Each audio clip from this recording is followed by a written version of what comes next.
if you want to go from a few $100s a month to a few $1,000,000 a month, the things you will have to do on a day-to-day basis and the way you will need to think and wire your brain for success is going to be very different every step of the way. So I've gone through starting from zero with nothing, without raising outside capital, without anything and any any outside help, to getting to a stage where I've made over $100 million.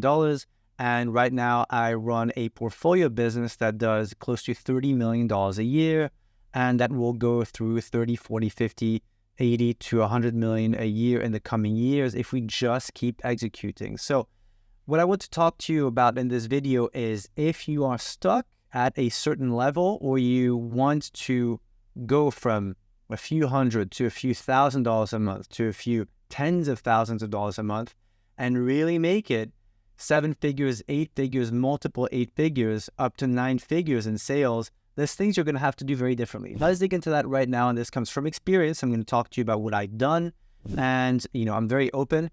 Things that I have done, I can tell you about. Things I haven't done, I don't know. And I'll openly tell you that there's things that you actually don't need the more you climb in terms of revenue. So one of the things I did at the very beginning was really understanding product market fit. That is the number one thing you need to do once you start out. If you build a newsletter business, a physical product business, a software business, a client-facing business, a service business, whatever the case may be, you need to find a market and then sell that thing, that item, that product or service to the market. The truth is, it's very simple to go from zero to $10,000 a month once you get product market fit, right? That's not the theme for this video, but that is the first stage, and how I've built dozens of businesses over the last 15 years. Finding product market fit will get you from 0 to 6 figures. Now, the challenges you have when you go from 6 figures to 7 figures are very different. You will have to start hiring people. And yes, there are people that make 7 figures a year with 0 employees. The truth is, it's very rare, and the business model is set up very differently.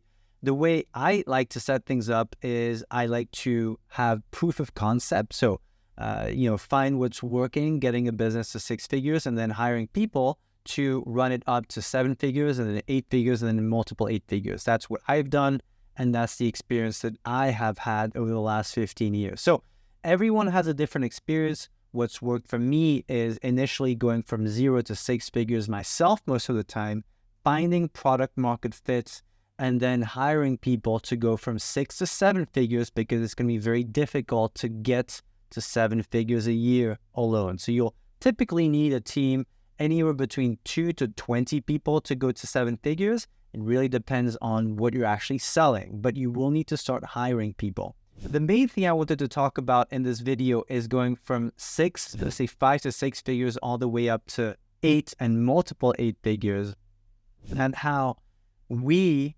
multiple 8-figure entrepreneurs and business owners, start caring less and less and less. And if you talk to people who, have businesses that do multiple 8 figures a year, and you ask them, and this is a question I get very often, what do you use for your CRM system? What kind of software do you use? How do you hire people? What's your hiring process like? All these very tactical questions. There's a lot of things that I cannot even answer. There's a lot of things I don't even know about my own businesses. I don't know the software we use. I don't know if the teams use Asana or Slack or Skype or ClickFunnels or all these other platforms. I really don't know. And the truth is, I don't really want to know. I give them a lot of control, a lot of freedom, a lot of autonomy to run the businesses the way they want to. And so the only thing I care about is results. I look at the spreadsheet. I look at the end result. I look at the money in, money out, or in some cases, money out, so the investment and then money in. That's all I'm interested in. And so what I found with, talking to thousands of business owners and entrepreneurs over the last 15 years is those who get stuck are those who cannot give up control. You have to be able to give up control. You have to be able to hire people and then say, you know what, you do it. You find whatever system you want to find. You use whatever software you want to use. I don't even need to be consulted for that. Now, I can give an opinion, and my managers and directors ask me. We have meetings usually once a week, and they can ask me questions, what I think of this system or this way of doing things or this software, I can give an opinion if I know about the software. But a lot of times I literally trust them. I tell them, you know what, this is your decision. Go through 2, 3, 5 different options in the market, see what's best, and then you're basically free to do whatever you want.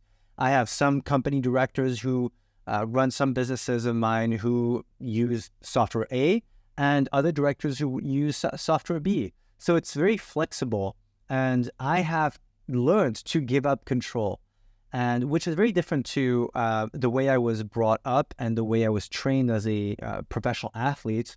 Whereas an athlete, you're trained from a very young age to control everything you can and to have as much control over the process as possible. So it's been a process for me to learn to give up control. Otherwise, I would still be stuck at 6 figures or maybe multiple 6 figures a year.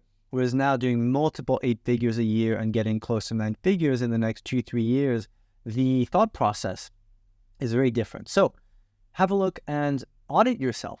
Think of where you are in your business. Are you going from zero to a few $100s a month? Or are you already doing a few $100s a month and you want to get to a few thousand? If you're already doing 6 figures a month or 6 figures a year, you will need to change the way you operate. And so the things you do internally, the way you structure things internally will have to change.